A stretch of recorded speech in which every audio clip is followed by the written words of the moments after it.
There's a change in this year's budget that most home sellers haven't even heard about yet. And it could mean an extra R1 million profit that stays completely tax-free when you sell. I'm going to break it down with the real numbers, not the jargon. You want to know exactly what you'd owe on your property, how much you're going to get, and how much tax you're going to be paying when you sell. Click the link below or scan the QR code to get my free valuation or to get my capital gains tax guide. So let's clear up something first, because most people mix these two up. Transfer duty and capital gains tax are not the same thing. Transfer duty is paid by the buyer when they purchase a property, and capital gains tax is paid by the seller on the profit that they make. Two different taxes, two different people paying them, and two different scenarios. Keep that straight, and the rest of this will make a lot more sense. So let's start with transfer duty, because it affects what your buyer can actually offer you. As of 2026 tax year, there's no transfer duty on the first 1,210,000 of a property's value. Above that, it's on a sliding scale. So let me give you a real example. Say a buyer is purchasing a home for 2 million. They pay nothing on the first 1,210,000, then 3% on the next portion up to 1,663,800, then 6% on the remainder up to 2 million. Add it all up, that's what the buyer pays, and it's around 33,786 in transfer duty. That's roughly 1.7% of the purchase price. Why does this matter to you as a seller? Because it's part of what the buyer is budgeting for on top of their deposit, and understanding how this helps him have a realistic conversation about the affordability. Now here's the part that is genuinely the good news for you as a home seller.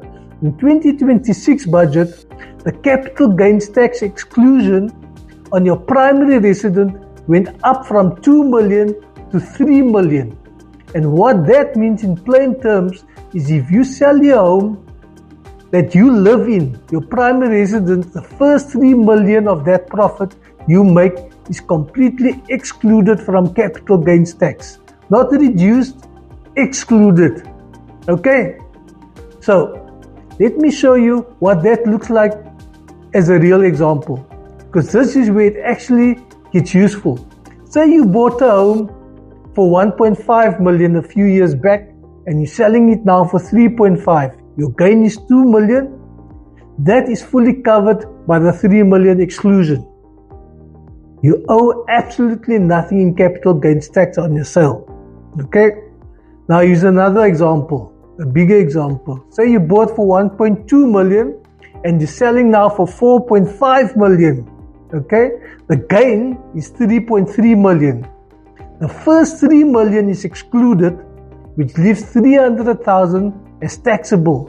That 300 doesn't get taxed away completely. A portion of it gets added to your taxable income for the year at your own marginal tax rate. I want to be upfront with you here.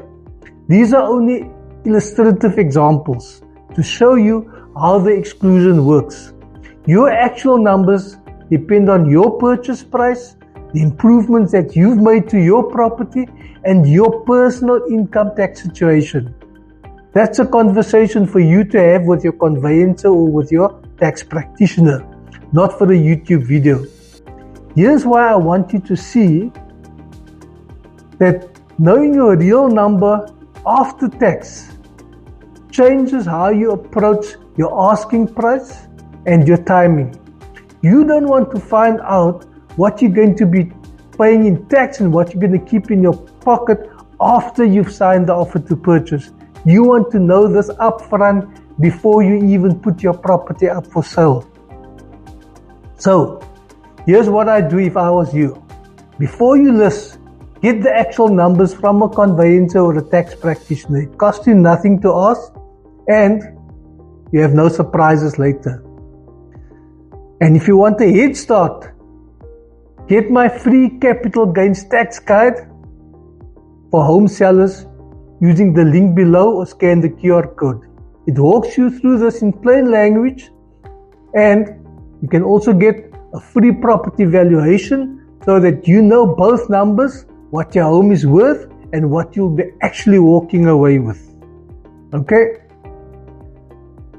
Also look out for my next video, which is how overpricing can actually put the ball back in the buyer's court instead of giving you the advantage as the home seller.